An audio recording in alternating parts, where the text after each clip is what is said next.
Mi hijo me expulsó el día que se volvió millonario con la lotería. No necesito a una madre pobre que me retrase. Hice mis maletas en silencio. 3 días después, fue al banco para cobrar el premio en efectivo. Cuando me vio sentada en la sala VIP con el gerente, se desmayó. Me alegra tenerte aquí. Sigue mi historia hasta el final y comenta desde qué ciudad me estás viendo. Así podré ver hasta dónde ha llegado mi historia. Me llamo Patricia, tengo 64 años, y ayer fue el día que mi hijo me demostró quién realmente es. El martes 15 de octubre, Adrián se volvió millonario. El miércoles 16 me echó de su casa como si fuera basura. Todavía puedo sentir el frío del mármol bajo mis pies descalzos cuando bajé las escaleras esa mañana. La casa olía a productos de limpieza caros, esos que Adrián compraba para impresionar a su novia Sofía. El eco de mis pasos resonaba en el vestíbulo vacío, un recordatorio constante de lo sola que me sentía en esa mansión que había ayudado a pagar. Encontré a Adrián en la cocina, con el boleto de lotería en una mano y su teléfono en la otra. Sus ojos brillaban con una codicia que nunca había visto antes, como si hubiera despertado a un demonio que llevaba años dormido. Sofía estaba a su lado, acariciando el anillo de compromiso que él le había regalado la semana anterior, un diamante que costaba más que mi pensión de todo un año. «Buenos días, mijo», le dije, tratando de sonar alegre. Había dormido mal, preocupada por las facturas que se acumulaban en mi mesita de noche. Mi pensión de $1,200 mensuales apenas cubría mis medicamentos y comida básica. Adrián levantó la vista, pero su mirada era distinta, fría, calculadora, como si estuviera viendo a una extraña que había invadido su espacio. «Mamá, necesitamos hablar», dijo, guardando el teléfono en el bolsillo de su pijama de seda. «Siéntate». Me acomodé en una de las sillas de la isla de la cocina, esas que habían costado más de $5,000 cada una. Recordé el día que las compramos juntos, cuando él aún escuchaba mis opiniones, cuando aún valoraba lo que yo tenía que decir. «¿Pasa algo malo?», pregunté, aunque algo en mi estómago ya me advertía que todo estaba muy mal. Adrián intercambió una mirada con Sofía, quien asintió como dándole valor. Ella siempre había tenido esa forma de influenciarlo, de susurrarle veneno al oído cuando pensaba que yo no me daba cuenta. «Mira, mamá», comenzó Adrián, y la forma casual en que lo dijo me lastimó más que cualquier grito. «Las cosas han cambiado. Tengo $31 millones ahora. Ya no necesito que vivas aquí». Las palabras me golpearon como un puñetazo en el estómago. Había vivido en esa casa durante 5 años, desde que mi esposo murió y ya no pude mantener nuestro pequeño apartamento. Adrián me había rogado que me mudara con él, diciéndome que me necesitaba, que quería cuidar de mí como yo había cuidado de él. «¿Qué quieres decir?», susurré, aunque ya sabía exactamente qué significaba. Sofía se inclinó hacia adelante, con esa sonrisa falsa que reservaba para las ocasiones especiales. «Patricia, cariño, ahora que Adrián tiene recursos, necesita su espacio, para crecer, para construir su nueva vida. Su nueva vida sin mí», dije, no como pregunta, sino como una declaración amarga. Adrián se encogió de hombros, como si estuviéramos hablando del clima. «No te pongas dramática. Te voy a dar tiempo para encontrar un lugar. Puedes quedarte hasta el fin de semana». Hasta el fin de semana. 4 días para desarmar 5 años de vida compartida. 4 días para encontrar un lugar que pudiera pagar con mi miserable pensión. «Adrián, soy tu madre», le recordé, mi voz temblando a pesar de mis esfuerzos por mantener la compostura. «Durante 28 años te cuidé sola después de que tu padre nos abandonó. Trabajé 3 empleos para que tuvieras todo lo que necesitabas». «Y te lo agradezco», respondió con la misma frialdad que usaría con un empleado al que está despidiendo. «Pero eso fue tu trabajo como madre. Yo no te pedí que nacieras». Esas palabras se clavaron en mi corazón como dagas. Miré a este hombre de 28 años, con su pijama de seda y su actitud superior, y traté de encontrar algún rastro del niño que solía abrazarme cuando tenía pesadillas. Ese niño había desaparecido completamente. Además, continuó Adrián, sirviéndose café en una taza que costaba más que mi alquiler semanal, necesito que entiendas algo importante. No necesito a una madre pobre que me retrase. Sofía y yo vamos a movernos en círculos diferentes ahora. Círculos donde tu situación económica podría ser incómoda. Sofía asintió enfáticamente, como si Adrián acabara de decir algo profundamente sabio. Es por tu propio bien también, Patricia. ¿No sería incómodo para ti estar en fiestas donde un vestido cuesta más que tu pensión mensual? La crueldad de esas palabras me dejó sin aliento.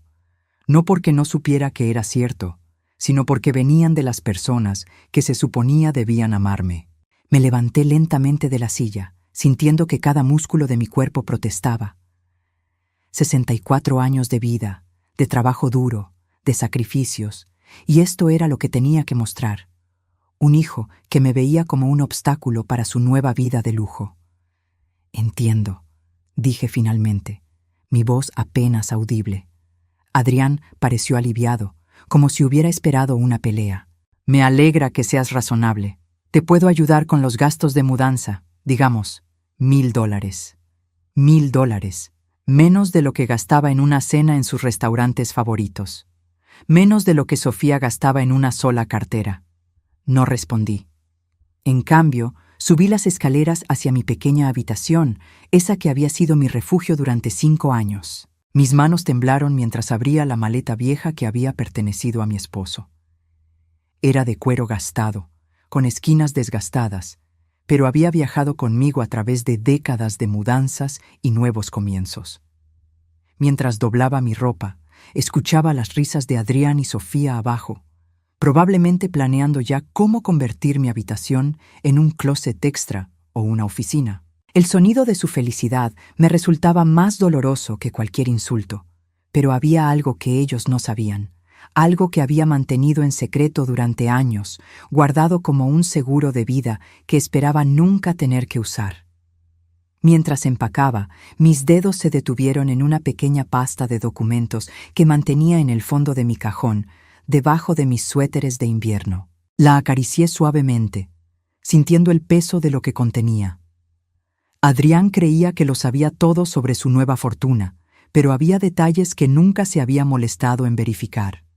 Detalles que podrían cambiar todo. Por ahora, guardé silencio. Dejé que creyera que había ganado, que finalmente se había liberado del peso muerto que representaba su madre pobre. Pero mientras cerraba mi maleta, una extraña calma se apoderó de mí. No era la resignación de una mujer derrotada. Era la paciencia de alguien que sabe algo que los demás no saben. 2 horas después, Adrián me ayudó a cargar mis pocas pertenencias en un taxi. No hubo abrazo de despedida, no hubo lágrimas de su parte. Solo un cuídate distraído antes de volver a entrar a la casa, probablemente para planear cómo gastar sus millones. El taxi arrancó, y yo miré por última vez la casa que había considerado mi hogar. Pero por primera vez en días, sonreí ligeramente. Adrián había revelado su verdadero carácter, y ahora yo sabía exactamente qué tipo de hombre había criado. Lo que él no sabía era que su juego apenas comenzaba, y yo tenía cartas que él ni siquiera sabía que existían. 3 días después de que Adrián me echara de su vida, estaba sentada en mi nuevo apartamento, un pequeño lugar de un dormitorio que costaba $800 mensuales. El olor a café barato llenaba el ambiente, mezclándose con el ruido del tráfico que subía desde la calle. Era un mundo completamente diferente al de los pisos de mármol y el silencio costoso de la mansión de mi hijo.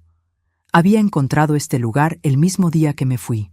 La casera, la señora Herrera, era una mujer mayor como yo, que entendía lo que significaba empezar de nuevo con recursos limitados. No me pidió referencias extensas ni depósitos excesivos. Solo miró mis ojos cansados y dijo: «El primer mes por adelantado, mija. Eso es todo». Mi teléfono había estado sonando constantemente desde ayer. Adrián me llamaba cada pocas horas, pero no porque me extrañara. Escuché algunos de sus mensajes de voz, y todos tenían el mismo tono ansioso, el mismo nerviosismo mal disimulado. «Mamá, necesito que vengas a firmar unos papeles. Es sobre cosas legales del premio. Nada importante, solo formalidades». Borré el mensaje sin terminarlo de escuchar. Después vino otro. Patricia, en serio, necesito que me devuelvas la llamada. Los abogados del banco están haciendo preguntas raras. Necesito que confirmes algunas cosas. Y luego otro más, este con un tono más desesperado. Mamá, por favor, solo ven un momento. Sofía dice que estoy exagerando, pero creo que hay un error en los papeles del boleto. No había error. Yo lo sabía mejor que nadie. Me serví otra taza de café y me senté junto a la ventana pequeña de mi apartamento. Desde aquí podía ver la vida real. Madres empujando carriolas, trabajadores esperando el autobús, niños jugando en la calle. Era ruidoso, caótico, pero honesto. Nadie aquí pretendía ser algo que no era. Abrí la pasta de documentos que había guardado tan cuidadosamente durante años. Dentro estaban todas las pruebas que Adrián necesitaba ver, pero que aún no estaba listo para comprender. Mi nombre en el recibo de compra del boleto, mi número de cuenta bancaria en la transacción, mi firma en cada documento relevante. El boleto que había convertido a mi hijo en millonario había sido comprado por mí, para él, como regalo sorpresa de cumpleaños. Pero legalmente, cada papel, cada registro, cada huella digital electrónica apuntaba a una sola persona, Patricia Morales de Vega. Había planeado dárselo oficialmente el día de su cumpleaños, junto con una pequeña fiesta que había estado organizando en secreto. Iba a ser mi forma de demostrarle cuánto lo amaba, cuánto creía en su futuro. Había ahorrado durante meses de mi pensión para comprar ese boleto con los números que él siempre jugaba, las fechas de cumpleaños de nuestra familia. Pero entonces ganó, y en lugar de esperar a su cumpleaños, decidí probar algo. Quería ver qué haría con la fortuna antes de revelársela oficialmente. Quería creer que usaría su nueva riqueza para cuidar de mí, para valorar los años que habíamos pasado juntos. En cambio, me echó a la calle. Mi teléfono sonó de nuevo. Esta vez no era Adrián, sino un número que reconocí inmediatamente. El Banco Central, donde había manejado mis finanzas durante los últimos 15 años. ¿Señora Morales de Vega?, preguntó una voz profesional al otro lado de la línea. Sí, soy yo. Habla el señor Mendoza, gerente de cuentas preferenciales. ¿Tendría tiempo para reunirse con nosotros mañana? Hay algunos asuntos relacionados con su reciente adquisición que necesitamos discutir. Sonreí por primera vez en días. Por supuesto, señor Mendoza. ¿A qué hora sería conveniente? ¿Le parece bien a las 2 de la tarde? Usaremos la sala VIP para garantizar su privacidad. La sala VIP. Hacía años que no escuchaba esas palabras dirigidas a mí. Perfecto, ahí estaré. Después de colgar, me quedé sentada en silencio, sintiendo cómo las piezas de mi vida se reorganizaban lentamente. Durante 5 años había vivido como invitada en la casa de mi hijo, aceptando su caridad, caminando de puntillas para no molestarlo. Había olvidado lo que se sentía tener control sobre mi propio destino. Esa tarde decidí hacer algo que no había hecho en mucho tiempo: salir a caminar sin prisa. No tenía que preguntar permiso, no tenía que explicar dónde iba o cuándo volvería. Caminé por el pequeño parque cerca de mi apartamento, observando a las familias que jugaban juntas, a los ancianos que alimentaban a las palomas, a las parejas jóvenes que se tomaban fotografías bajo los árboles. En una banca encontré a mi vecina, la doctora Ramírez, una mujer jubilada de aproximadamente mi edad que había sido pediatra durante 40 años. Había sido amable conmigo desde el día que me mudé, ofreciéndome café y preguntando si necesitaba algo. Patricia, me saludó con una sonrisa genuina. ¿Cómo te está yendo en el apartamento? Me senté a su lado, sintiendo que por primera vez en años podía hablar honestamente con alguien. Mejor de lo que esperaba. Es tranquilo. Los cambios grandes siempre asustan al principio, dijo, observando a un grupo de niños que corrían alrededor de la fuente. Pero a veces son exactamente lo que necesitamos para recordar quiénes somos realmente. Sus palabras me llegaron profundo. ¿Cree que es posible empezar de nuevo a los 64 años? La doctora Ramírez se rió, un sonido cálido y genuino. Mija, Yo empecé de nuevo a los 70 cuando me divorcié de un hombre que creía que mi única función era servirle el desayuno. Los mejores años de mi vida han sido estos últimos 5. Hablamos durante 1 hora sobre libros, sobre los pequeños placeres de vivir sola, sobre la libertad de tomar decisiones sin consultar a nadie más. Cuando regresé a mi apartamento, me sentía más ligera de lo que había estado en años. Esa noche, mientras preparaba una cena simple para mí sola, mi teléfono volvió a sonar. Era Adrián otra vez, pero esta vez su voz sonaba diferente, preocupada. «Mamá, por favor, necesito hablar contigo urgentemente. Los del banco dijeron algo sobre que había irregularidades con el boleto, que necesitaban hablar con la persona que lo compró realmente. ¿Tú sabes algo de esto?» Dejé que la llamada se fuera al buzón de voz. Luego escuché el mensaje completo, notando el pánico creciente en su voz. También dijeron algo sobre verificaciones de identidad y documentación original. «Mamá, me está empezando a preocupar. ¿Podrías llamarme? Solo para explicarme si sabes algo». Borré el mensaje y apagué mi teléfono. Al día siguiente, me arreglé cuidadosamente para mi cita en el banco. Me puse mi mejor vestido, uno simple pero elegante que había comprado años atrás para la graduación universitaria de Adrián. Me peiné con esmero y me maquillé ligeramente. No porque quisiera impresionar a nadie, sino porque quería sentirme como la mujer que había sido antes de convertirme en la madre pobre y problemática. Llegué al Banco Central exactamente a las 2 de la tarde. El edificio era imponente, todo mármol y cristal, con empleados vestidos con trajes costosos que se movían con eficiencia silenciosa. Era el tipo de lugar donde Adrián ahora se sentía cómodo, donde creía que pertenecía. En la recepción, mencioné mi nombre e inmediatamente vi un cambio en la actitud de la recepcionista. Sus ojos se iluminaron con respeto profesional. «Por supuesto, señora Morales de Vega. El señor Mendoza la está esperando. Por favor, permítame acompañarla a la sala VIP». Mientras caminábamos por pasillos alfombrados hacia la parte más exclusiva del banco, no pude evitar sonreír ligeramente. En unas horas, Adrián vendría aquí esperando reclamar su fortuna. Lo que no sabía era que su madre acababa de llegar antes que él, y cuando finalmente nos encontráramos en este mismo banco, ya no sería la mujer que él había echado a la calle. Sería la única persona que tenía el poder real sobre los 31 millones de dólares que él creía suyos. La sala VIP del Banco Central era exactamente como recordaba de mis días como esposa de un pequeño empresario. Elegante, silenciosa, con ese olor a cuero pulido y dinero bien administrado. Las paredes estaban cubiertas de madera oscura, y desde las ventanas panorámicas se veía toda la ciudad extendiéndose como un mapa de posibilidades. El señor Mendoza me recibió con una deferencia que no había experimentado en años. Era un hombre de mediana edad, con traje impecable y modales que hablaban de décadas, manejando fortunas considerables.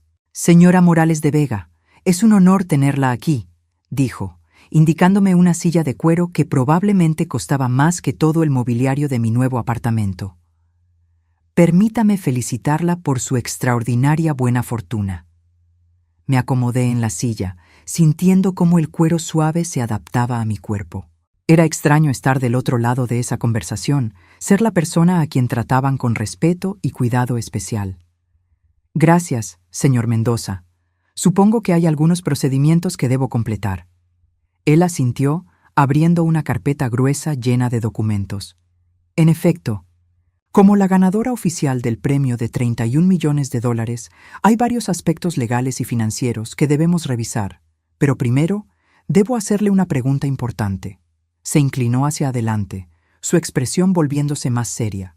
«¿Está usted al tanto de que otra persona ha estado intentando reclamar este premio?» Fingí sorpresa, aunque por dentro sentía una mezcla de satisfacción y tristeza. «¿Otra persona?» «Su hijo, Adrián Vega. Ha venido aquí 2 veces esta semana, insistiendo en que el boleto le pertenece. Incluso trajo a un abogado ayer». La imagen de Adrián desesperado, contratando abogados para pelear por dinero que creía suyo, me dolió más de lo que esperaba. Pero también confirmó todo lo que había temido sobre quién se había convertido mi hijo. «¿Y qué le dijeron?», pregunté, manteniendo mi voz neutral. El señor Mendoza sonrió ligeramente. Le explicamos que sin la documentación adecuada, sin prueba de compra y sin identificación del comprador real, no podemos procesar ningún reclamo. Todos nuestros registros indican claramente que usted, señora Morales de Vega, es quien compró ese boleto el día martes 8 de octubre a las 3:22 de la tarde. Recordé ese momento perfectamente. Había salido de mi consulta médica mensual y decidido, por impulso, comprar el boleto como regalo sorpresa para el cumpleaños de Adrián. Usé mi tarjeta de débito, como siempre hacía, y guardé cuidadosamente el recibo junto con el boleto. ¿Mi hijo mencionó cómo obtuvo el boleto?, pregunté, aunque ya conocía la respuesta. Dijo que se lo había dado usted como regalo, pero que ahora él era el legítimo propietario. El señor Mendoza hizo una pausa. Sin embargo, legalmente, un regalo no transferido formalmente sigue perteneciendo al dador original, especialmente cuando se trata de sumas de esta magnitud. Era exactamente lo que había esperado escuchar. Durante años había trabajado como asistente legal antes de casarme, y sabía perfectamente cómo funcionaban estas situaciones. Un regalo prometido pero no formalizado legalmente seguía siendo propiedad del donante. ¿Qué opciones tengo?, pregunté, aunque ya sabía la respuesta. Usted puede disponer del premio como guste, puede cobrarlo completamente, puede establecer un fideicomiso, puede hacer donaciones, puede incluso transferírselo oficialmente a su hijo si esa es su decisión. Sus ojos me estudiaron cuidadosamente. Pero esa decisión es completamente suya, señora. Nos pasamos la siguiente hora revisando papeles, confirmando mi identidad, estableciendo cuentas especiales para manejar una suma tan grande. El señor Mendoza me explicó las implicaciones fiscales, las mejores estrategias para proteger el dinero, las opciones de inversión disponibles. Todo el tiempo yo pensaba en Adrián, en el niño que solía trepar a mis rodillas cuando tenía pesadillas, en el adolescente que me abrazaba cuando llegaba cansada del trabajo, en el joven que me prometía que siempre cuidaría de mí cuando fuera exitoso. Ese joven había desaparecido, reemplazado por un hombre que me veía como un obstáculo para su nueva vida de lujo. «Hay algo más que debo mencionarle», dijo el señor Mendoza mientras firmaba los últimos documentos. «Su hijo ha estado presionando mucho para conseguir información. Ayer amenazó con demandar al banco si no le dábamos acceso a los fondos». La vergüenza me ardió en las mejillas. «Lo siento mucho. Adrián puede ser muy determinado cuando quiere algo. No se disculpe. Hemos manejado situaciones similares antes. Las fortunas grandes a menudo revelan el verdadero carácter de las personas». Cerró la carpeta y me miró con algo que parecía compasión. ¿Puedo preguntarle cuáles son sus planes inmediatos? Era una buena pregunta. Por primera vez en mi vida tenía recursos ilimitados, pero también tenía un corazón roto que necesitaba tiempo para sanar. Por ahora, solo quiero vivir tranquilamente, tal vez viajar un poco, ver lugares que siempre quise conocer pero nunca pude permitirme. Él asintió. Una decisión muy sabia. El dinero puede esperar, pero las experiencias de vida son irreemplazables. Cuando salí del banco esa tarde, mi teléfono tenía 17 llamadas perdidas de Adrián. Los mensajes de voz se volvían progresivamente más desesperados. «Mamá, los abogados dijeron que hay complicaciones legales. Necesito que me expliques exactamente cómo conseguiste el boleto. Patricia, esto no es un juego. Estoy perdiendo dinero en honorarios legales por culpa de estos problemas burocráticos. Contesta el maldito teléfono. Necesito que vengas al banco ahora y les expliques que me diste el boleto». El último mensaje era diferente. Su voz sonaba quebrada, vulnerable, como cuando era niño. «Mamá, por favor, solo, por favor llámame. Estoy asustado. No entiendo qué está pasando». Por un momento, mi corazón maternal se ablandó. Quise llamarlo, consolarlo, explicarle todo y darle el dinero que tanto necesitaba. Pero entonces recordé sus palabras del día que me echó. «No necesito a una madre pobre que me retrase». Guardé mi teléfono sin devolver las llamadas. Esa noche, desde mi pequeño apartamento, Escuché el ruido familiar de la ciudad. Sirenas distantes, voces de niños jugando en la calle, música suave filtrándose desde el apartamento de al lado. Era reconfortante de una manera que la perfección silenciosa de la mansión de Adrián nunca había sido. Preparé una cena simple y me senté junto a la ventana con una taza de té. En mi mesa de noche estaban las tarjetas de acceso a mis nuevas cuentas bancarias, documentos que representaban más dinero del que había soñado tener jamás. Pero lo que más me daba paz era algo diferente, la certeza de que ya no dependía de nadie más para mi supervivencia. Al día siguiente, supe por la señora Herrera, mi casera, que había un joven preguntando por mí en el edificio. Un muchacho alto, bien vestido, pero se veía muy alterado, me contó mientras revisaba su correo. Preguntó en qué apartamento vivías, pero yo le dije que no podía dar esa información. Se quedó en su carro por casi una hora, solo mirando hacia arriba. Adrián me había encontrado. Era solo cuestión de tiempo antes de que intentara confrontarme directamente. Esa tarde, mientras regresaba de hacer algunas compras básicas para mi apartamento, lo vi. Estaba parado junto a la entrada del edificio con el mismo traje costoso que había usado para echarme de su casa, pero ahora arrugado y despeinado. Sus ojos tenían círculos oscuros, como si no hubiera dormido en días. Cuando me vio caminando hacia él, se enderezó, tratando de recuperar algo de su arrogancia anterior. Pero había algo diferente en su postura, algo que no había visto desde que era niño. Vulnerabilidad real. «Mamá», dijo, y su voz se quebró ligeramente en esa palabra. Me detuve a unos metros de distancia, cargando mis bolsas de compras modestas. «Adrián, necesitamos hablar, urgentemente». Miré a este hombre que había sido mi vida entera durante 28 años, que me había echado como basura apenas 5 días atrás, y sentí una calma extraña apoderándose de mí. ¿Sobre qué? Sus ojos se llenaron de pánico. Sobre el boleto, mamá, sobre lo que está pasando en el banco, sobre por qué todos dicen que tú eres la dueña real de mi dinero. Su dinero. Incluso ahora, incluso desesperado y asustado, seguía creyendo que los 31 millones de dólares le pertenecían por derecho. Respiré profundo y le sonreí con la misma tranquilidad que había sentido el día que me fui de su casa. «Adrián, mijo», dije suavemente, «creo que es hora de que aprendas exactamente quién compró ese boleto ganador». Subimos a mi apartamento en silencio. Adrián miraba todo con una mezcla de incredulidad y asco mal disimulado. Las paredes que necesitaban pintura, la alfombra gastada del pasillo, el olor a comida casera que se filtraba desde otros apartamentos. Era como si estuviera visitando un mundo que había olvidado que existía. «¿Aquí es donde vives ahora?», preguntó cuando entramos a mi pequeño apartamento. Su tono tenía una condescendencia automática que probablemente ya no podía controlar. «Aquí es donde vivo», confirmé, dejando mis bolsas de compras sobre la mesa pequeña de la cocina. «Es limpio, seguro, y puedo pagarlo con mi pensión».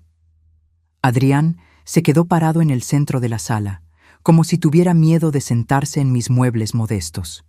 Llevaba el mismo traje de marca que había usado para echarme de su casa, pero ahora estaba arrugado, como si hubiera dormido con él puesto. Sus ojos se veían hinchados y tenía esa expresión desesperada que recordaba de cuando era niño y había roto algo valioso. «Mamá, necesito que me expliques qué está pasando», dijo, tratando de sonar autoritario, pero fallando completamente. «Los del banco están diciendo cosas que no tienen sentido». Me senté en mi sillón favorito, un mueble viejo pero cómodo que había comprado en una venta de garage años atrás. «¿Qué tipo de cosas?» «Están diciendo que tú compraste el boleto, que está a tu nombre, que yo no tengo derecho legal sobre el dinero». Su voz se iba alzando con cada palabra. «Pero eso es imposible. Tú me diste el boleto. Fue un regalo». Lo observé cuidadosamente. Incluso ahora, incluso enfrentando la posibilidad de perder 31 millones de dólares, no había ni una pizca de humildad en su actitud. No había disculpas por haberme echado. No había reconocimiento del dolor que me había causado.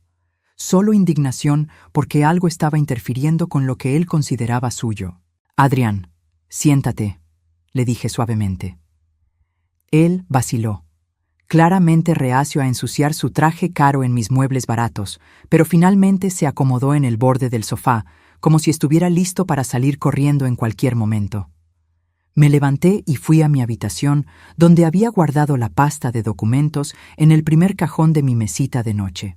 Durante 5 años había mantenido estos papeles en secreto, esperando el momento adecuado para revelar la verdad. Nunca imaginé que ese momento llegaría de esta manera. Regresé a la sala y coloqué la pasta sobre la mesa de centro entre nosotros. Adrián miró los documentos con curiosidad, pero aún no entendía lo que estaba a punto de descubrir. Antes de abrir esto, dije, quiero preguntarte algo. ¿Recuerdas el día que encontraste el boleto ganador? Adrián frunció el ceño. Por supuesto que lo recuerdo. Estaba en mi cartera, donde siempre guardo los boletos que compro. ¿Y recuerdas haberlo comprado? Bueno, no exactamente. Compro boletos todo el tiempo, pero estaba en mi cartera, así que obviamente yo lo compré. Abrí la pasta lentamente, revelando una pila de documentos organizados cronológicamente. En la parte superior estaba el recibo original de la compra del boleto, con la fecha, hora y método de pago claramente marcados. Martes 8 de octubre, 3 y 22 de la tarde. Leí en voz alta. Boleto de lotería, $5, pagado con tarjeta de débito terminada en 4, 7, 9, 2. Adrián se inclinó hacia adelante, estudiando el recibo. ¿Y? No veo mi nombre ahí. Saqué mi cartera y le mostré mi tarjeta de débito. Los últimos 4 números eran exactamente los mismos que aparecían en el recibo. Esa es mi tarjeta, Adrián. Su rostro se puso pálido.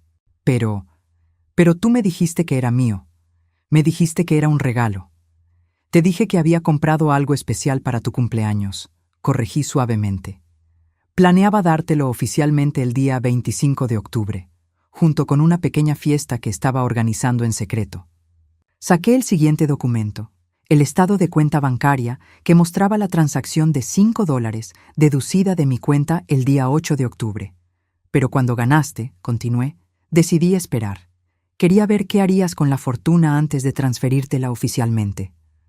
Adrián estaba temblando ahora, no de frío sino de algo que parecía ser terror puro. No. Esto tiene que ser un error. Yo soy el ganador. Yo tengo el boleto. Tienes el boleto físico, confirmé. Pero eso no te hace el propietario legal. Legalmente, el boleto pertenece a quien lo compró, y quien lo compró fui yo. Saqué el siguiente documento, una copia de la consulta legal que había hecho años atrás cuando trabajaba como asistente en un bufete de abogados. Era un memo sobre la ley de regalos y propiedad, específicamente sobre premios de lotería. Según la ley estatal, leí, un premio de lotería pertenece al comprador original hasta que sea transferido formal y legalmente a otra persona. Un regalo prometido, pero no formalizado, sigue siendo propiedad del donante. Adrián se levantó de golpe, caminando hacia la ventana como un animal enjaulado. «¡Pero me lo diste! Dijiste que era mío». Dije que lo había comprado para ti, pero nunca tuvimos la conversación formal sobre la transferencia de propiedad porque ganó antes de tu cumpleaños. Se volteó hacia mí y por primera vez vi lágrimas en sus ojos. «Mamá, no puedes hacerme esto. Es mi dinero. Ya se lo dije a todo el mundo. Ya hice planes. Sofía y yo ya empezamos a gastar». La mención de Sofía me endureció el corazón. ¿Ah, sí? ¿Y qué planes hicieron? Compramos un auto nuevo, reservamos un viaje a Europa. Sofía compró un anillo de bodas que cuesta $120,000. Su voz se quebró. Todo está en tarjetas de crédito porque el banco no nos deja acceder al dinero todavía. Sentí una punzada de algo que podría haber sido lástima, pero la aplasté rápidamente. ¿Y en todos esos planes tenían lugar para mí? Adrián se quedó callado. Te hice una pregunta, insistí. ¿En tu nueva vida de millonario había algún lugar para tu madre? Mamá, esto es diferente. Esto es sobre dinero real, sobre mi futuro. Responde la pregunta, Adrián. Él evitó mi mirada. Pensamos que tal vez podrías vivir en algún lugar más apropiado para tu edad, un hogar de ancianos bonito. Un hogar de ancianos. Su plan era encerrarme en una institución para ancianos, mientras él vivía la vida de lujo que mi boleto había hecho posible. Saqué el último documento de la pasta, los papeles del banco que confirmaban que los 31 millones de dólares estaban oficialmente bajo mi nombre, en cuentas que solo yo podía acceder. Adrián, dije, manteniendo mi voz firme a pesar del dolor en mi pecho, yo compré ese boleto. Yo soy la ganadora legal. Y después de lo que me hiciste, después de cómo me trataste, he tomado una decisión. Sus ojos se llenaron de pánico absoluto. ¿Qué decisión? La decisión de mantener el premio. El silencio que siguió fue ensordecedor. Adrián se quedó completamente inmóvil, como si sus músculos se hubieran convertido en piedra. Sus labios se movían, pero no salía ningún sonido. «No puedes», susurró finalmente. «Eres mi madre. Las madres no hacen esto a sus hijos. Los hijos tampoco echan a sus madres a la calle como basura», respondí. «Los hijos no llaman a sus madres peso muerto. Los hijos no planean meter a sus madres en hogares de ancianos para deshacerse de ellas». Adrián se desplomó de vuelta en el sofá, su cabeza entre sus manos. «Mamá, por favor, perdóname. Cometí un error. Estaba emocionado. No pensé claramente». «No, Adrián, no fue un error. Fue quien realmente eres cuando tienes poder». Levantó la cabeza y vi algo en sus ojos que no había visto en años, el niño asustado que solía ser. «¿Qué va a pasar conmigo? ¿Con las deudas? ¿Con Sofía?» Por primera vez en días sonreí. Pero no era una sonrisa maternal y cálida. Era la sonrisa de una mujer que finalmente había recuperado su poder. «Eso, mi querido hijo, ya no es mi problema». Los siguientes días fueron un torbellino de llamadas desesperadas, mensajes suplicantes e intentos patéticos de manipulación que me recordaron por qué había tomado la decisión correcta. Adrián no se rindió fácilmente. Como un niño que no puede aceptar que le han quitado su juguete favorito, intentó todo tipo de estrategias para recuperar lo que nunca había sido suyo. Primero vinieron las lágrimas. Aparecía en mi apartamento a todas horas, a veces acompañado de Sofía, otras veces solo, siempre con los ojos rojos y una historia diferente sobre cómo todo había sido un malentendido terrible. «Mamá, yo no quise decir esas cosas horribles», me dijo el jueves por la mañana, cuando lo encontré sentado en las escaleras del edificio esperándome. Estaba estresado, emocionado con el dinero. Tú sabes cómo soy cuando estoy nervioso. Me detuve frente a él, cargando mi bolsa de compras. Durante 28 años había escuchado esa misma excusa para justificar cada comportamiento cruel, cada palabra hiriente, cada momento de egoísmo. «¿Estresado?», repetí. «Adrián, me echaste de tu casa como si fuera una extraña molesta. Me dijiste que era un peso muerto que te retrasaba». «Pero no lo pensé en serio», insistió, levantándose para bloquear mi camino. Estaba confundido. Sofía estaba diciéndome cosas, influyendo en mí. Por supuesto, ahora todo era culpa de Sofía. Era típico de Adrián nunca asumir responsabilidad por sus propias acciones. «¿Y dónde está Sofía ahora?», pregunté. Su rostro se ensombreció. Se fue. Cuando se enteró de que el dinero no era seguro, empacó sus cosas y se fue a casa de sus padres. Dice que necesita tiempo para pensar. No pude evitar una pequeña sonrisa. La primera rata había abandonado el barco que se hundía. «Me dejó con todas las deudas», continuó Adrián, su voz quebrándose. «El auto nuevo, el viaje, el anillo. Todo está en mi tarjeta de crédito. Debo casi $200,000. $200,000. Una suma que representaba 15 años de mi pensión completa. Y él la había gastado en 3 días, confiando en dinero que nunca fue suyo. «Eso suena como un problema tuyo», dije, tratando de pasar junto a él. «Mamá, por favor», gritó, lo suficientemente fuerte para que varios vecinos se asomaran por sus ventanas. «Soy tu hijo, tu único hijo. ¿Realmente vas a dejarme en la ruina?». Me detuve y me volteé hacia él. «Adrián, hace una semana me dijiste que no necesitabas a una madre pobre. Ahora que eres pobre, ¿de repente sí me necesitas?». No tuvo respuesta para eso. Los intentos de manipulación emocional continuaron durante varios días. Adrián llegó con flores baratas del supermercado, con tarjetas de disculpa escritas a mano, con promesas de cambiar. Una vez incluso trajo fotos de cuando era niño, tratando de apelar a mi nostalgia maternal. «Mira», me dijo, mostrándome una fotografía descolorida de él a los 5 años, abrazándome después de su primer día de escuela. «¿Recuerdas qué felices éramos? ¿Recuerdas cuánto nos amábamos?» Tomé la foto en mis manos, sintiendo el peso de todos esos años de amor incondicional que había derramado sobre él. Sí, recordaba cada sacrificio, cada noche de trabajo extra, cada sueño que había postergado por su bienestar. ¿Sabes qué más recuerdo, Adrián?, le dije suavemente. Recuerdo trabajar 3 empleos para pagarte clases de piano que abandonaste después de 2 meses. Recuerdo cancelar mis propias citas médicas para poder pagar tu equipo de fútbol.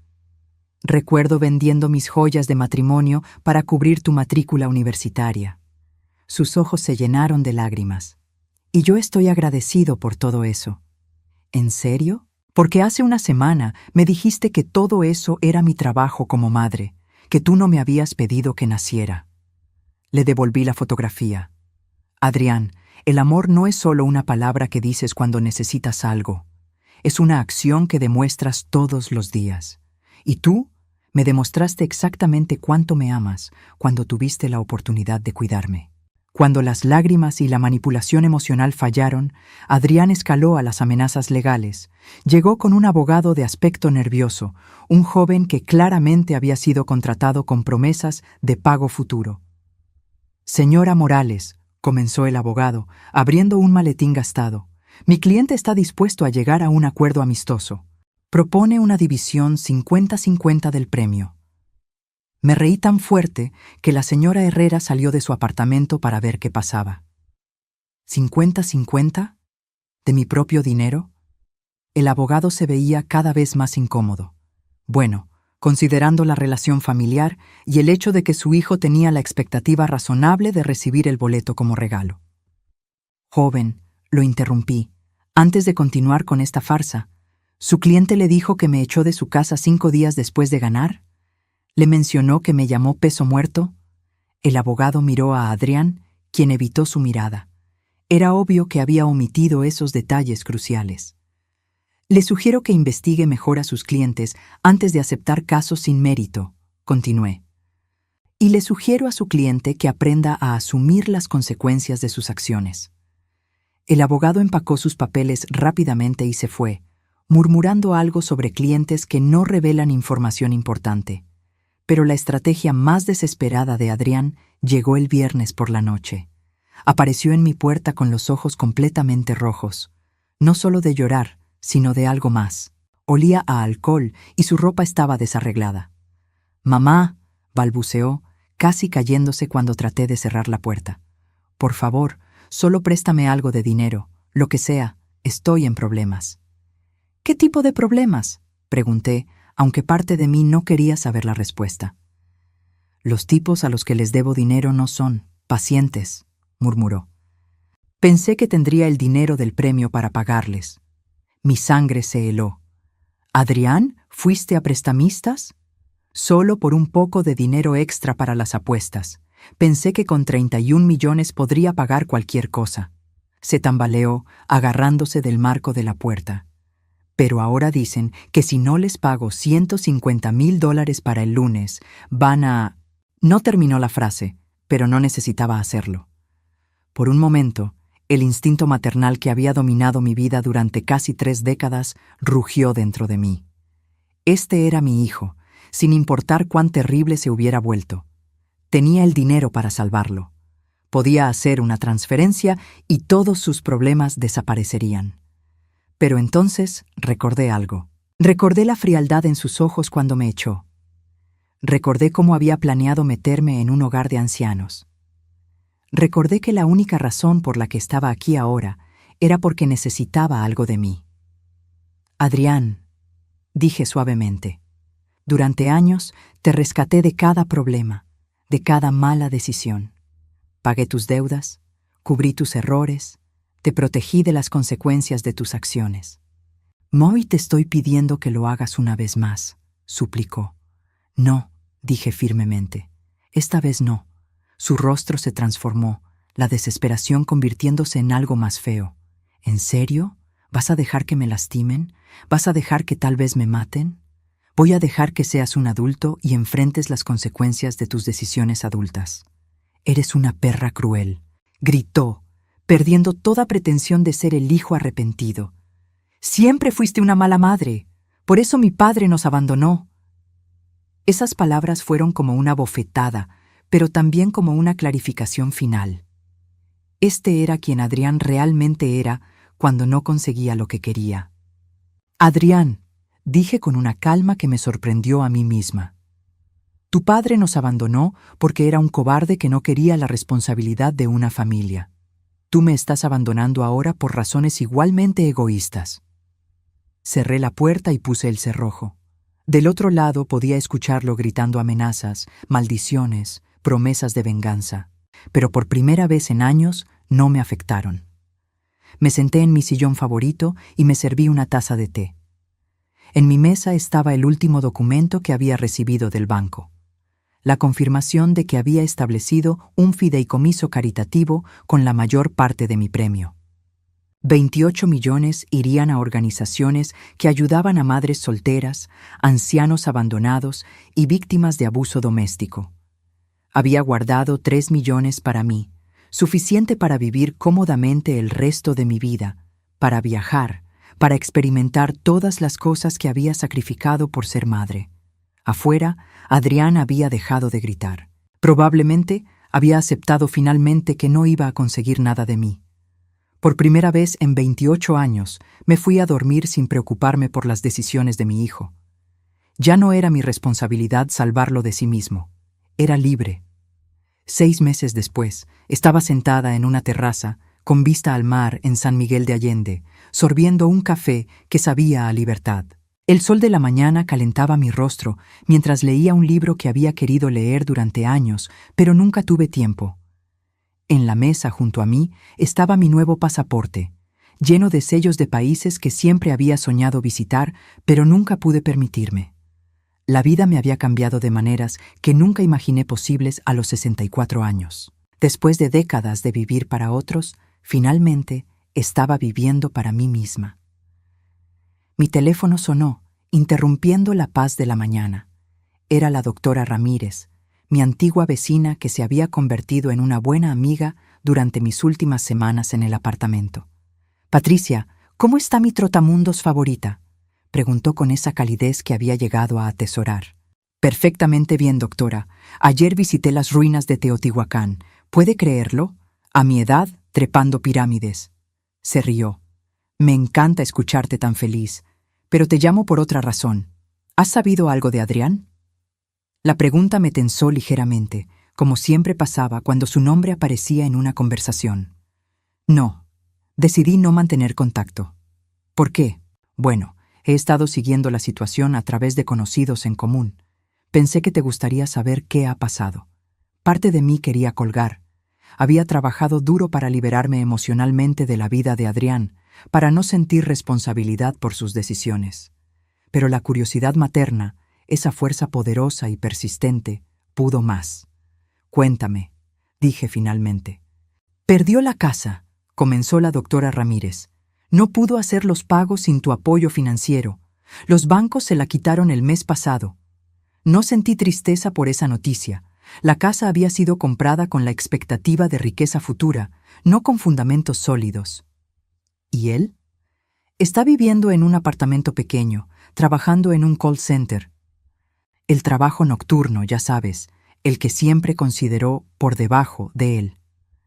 Adrián, que había despreciado el trabajo honesto durante años, finalmente tenía que enfrentar la realidad de ganarse la vida como millones de personas lo hacían todos los días. ¿Y Sofía? Oh, ella se casó con otro hombre 3 meses después de dejarlo. Un abogado mayor con dinero real. Ni siquiera le devolvió el anillo de compromiso. Esa noticia sí me causó una pequeña punzada de satisfacción. Sofía había mostrado su verdadero carácter exactamente como yo esperaba. Doctora, dije cuidadosamente, ¿cómo está él emocionalmente? ¿Está bien? Hubo una pausa. Patricia, esa es una pregunta compleja. Físicamente está bien, si eso te preocupa. Los problemas con los prestamistas se resolvieron cuando vendió todo lo que tenía de valor. ¿Y emocionalmente? Honestamente, creo que está empezando a entender algunas cosas. María González, que vive en el edificio donde él renta ahora, me contó que lo ve los fines de semana ayudando a una vecina anciana con sus compras. Sin que se lo pidan, sin esperar nada a cambio. Esa información me sorprendió. El Adrián que conocía nunca hacía nada sin una motivación egoísta. También empezó terapia, continuó la doctora. Un programa gratuito para personas con problemas de adicción al juego y manejo de dinero. Adicción al juego, repetí. Siempre había sospechado que los problemas de Adrián con el dinero iban más allá de la simple irresponsabilidad. Patricia, me pidió que te dijera algo si alguna vez hablaba contigo. Mi corazón se aceleró ligeramente. ¿Qué? Que entiende por qué hiciste lo que hiciste. Que no espera perdón, pero que quiere que sepas que finalmente comprende que fue él quien destruyó la relación. Cerré los ojos, sintiendo emociones complejas moviéndose en mi pecho. Durante meses había construido un muro emocional entre Adrián y yo, necesario para mi propia supervivencia. Pero escuchar que tal vez, finalmente, estaba creciendo como persona, despertaba sentimientos que había enterrado profundamente. ¿Está pidiendo dinero?, pregunté, mi pragmatismo maternal apareciendo automáticamente. No. De hecho, específicamente dijo que no quiere dinero. Dice que necesita aprender a vivir con las consecuencias de sus acciones. Eso sí me sorprendió. El Adrián que había conocido toda su vida siempre buscaba la salida fácil. Siempre esperaba que alguien más arreglara sus problemas. Después de colgar, me quedé sentada en la terraza por largo tiempo, procesando la información. El sol se había movido, creando nuevas sombras sobre la mesa. Turistas pasaban por la calle empedrada abajo, familias riendo juntas, parejas ancianas tomadas de la mano. Durante 6 meses, había vivido en un estado de libertad pura. Había visitado París, donde caminé por el Louvre durante horas enteras. Había viajado a Italia, donde aprendí a hacer pasta fresca de una nonna en la Toscana. Había ido a Perú, donde lloré de emoción al ver Machu Picchu al amanecer. En cada lugar, había conocido personas que me veían simplemente como Patricia, una mujer de 64 años explorando el mundo. No como la madre de alguien, no como la exesposa de alguien, solo como yo misma. Era embriagador. También había comenzado a hacer trabajo voluntario en cada ciudad que visitaba. En París, ayudé en un centro para madres solteras. En Roma, leí cuentos a niños en un orfanato. En Cusco, enseñé inglés básico a mujeres emprendedoras. El dinero del fideicomiso caritativo que había establecido también estaba trabajando. Había recibido reportes de las organizaciones beneficiarias. Familias ayudadas, ancianos rescatados de situaciones de abandono, mujeres escapando de relaciones abusivas. Mi decisión de usar la fortuna para ayudar a otros estaba teniendo un impacto real en el mundo. Pero ahora, sentada en esta hermosa terraza mexicana, me enfrenté a una pregunta que había estado evitando. ¿Qué venía después? Los viajes habían sido maravillosos, pero una parte de mí comenzaba a sentir la necesidad de algo más permanente. No de regresar a mi vida anterior, sino de construir algo nuevo. Una comunidad, relaciones duraderas, un propósito que fuera más allá de simplemente explorar el mundo. Esa noche, camino de regreso a mi hotel, pasé por una pequeña iglesia donde había un grupo de mujeres mayores conversando animadamente después de lo que parecía haber sido una clase o reunión. Una de ellas, una señora de cabello plateado con ojos brillantes, me saludó en inglés. ¿Eres nueva en la ciudad?, me preguntó. Solo estoy visitando, respondí. Pero me encanta este lugar. ¿Has pensado en quedarte más tiempo? Tenemos una comunidad maravillosa de mujeres de todo el mundo que han decidido hacer su vida aquí. Nos ayudamos mutuamente, compartimos experiencias, creamos cosas hermosas juntas. La idea me intrigó. ¿Qué tipo de cosas crean? Arte, jardines comunitarios, programas para ayudar a las familias locales. También tenemos un grupo de apoyo para mujeres que han tenido que empezar de nuevo más tarde en la vida. Esa frase resonó profundamente en mí. Mujeres que han tenido que empezar de nuevo más tarde en la vida. Me llamo Patricia, dije extendiendo mi mano. Elena, respondió con una sonrisa cálida. ¿Te gustaría unirte a nosotras para el café mañana? Nos reunimos todos los días a las 10 en el café de la esquina. Esa noche, en mi habitación de hotel, reflexioné sobre la conversación. Durante 6 meses había estado corriendo, explorando, manteniéndome en movimiento constante. Tal vez era hora de detenerse, no para volver al pasado, sino para construir un futuro. Al día siguiente, me uní al grupo de mujeres para el café. Escuché historias similares a la mía. Mujeres que habían dedicado décadas a cuidar a otros, que habían perdido su identidad en el proceso, que habían encontrado la fuerza para reclamar sus vidas. Algunas habían escapado de matrimonios tóxicos, otras de hijos adultos que las habían usado, otras simplemente habían decidido que era hora de vivir para ellas mismas. La segunda mitad de la vida puede ser la mejor mitad, dijo Elena mientras sorbíamos café mexicano bajo un árbol de jacaranda, pero solo si tenemos el valor de reclamarla. 3 semanas después, firmé el contrato de alquiler de una pequeña casa en San Miguel de Allende. Tenía un jardín donde podía plantar las flores que siempre había querido cultivar, una cocina donde podía experimentar con recetas locales y suficiente espacio para recibir a las nuevas amigas que estaba haciendo. El día que me mudé, mientras desempacaba mis pocas pertenencias en mi nueva vida, recibí una carta. El remitente era Adrián. Con manos temblorosas, abrí el sobre. Dentro había una sola hoja de papel con su caligrafía familiar. Mamá, no espero que respondas esta carta. Solo quería decirte que entiendo ahora lo que me tomó 28 años aprender. El amor verdadero no es tomar de alguien hasta que no quede nada. Es valorar a esa persona lo suficiente como para querer lo mejor para ella, incluso si eso significa que no puedes tenerla en tu vida. Espero que seas feliz. Te lo mereces. Adrián. Doblé la carta cuidadosamente y la guardé en el cajón de mi nueva mesita de noche. No tenía intención de responder, al menos no todavía, tal vez nunca. Pero por primera vez en meses, sentí que el nudo de dolor que había llevado en el pecho desde que me echó de su casa comenzaba a aflojarse ligeramente. No era perdón, todavía no.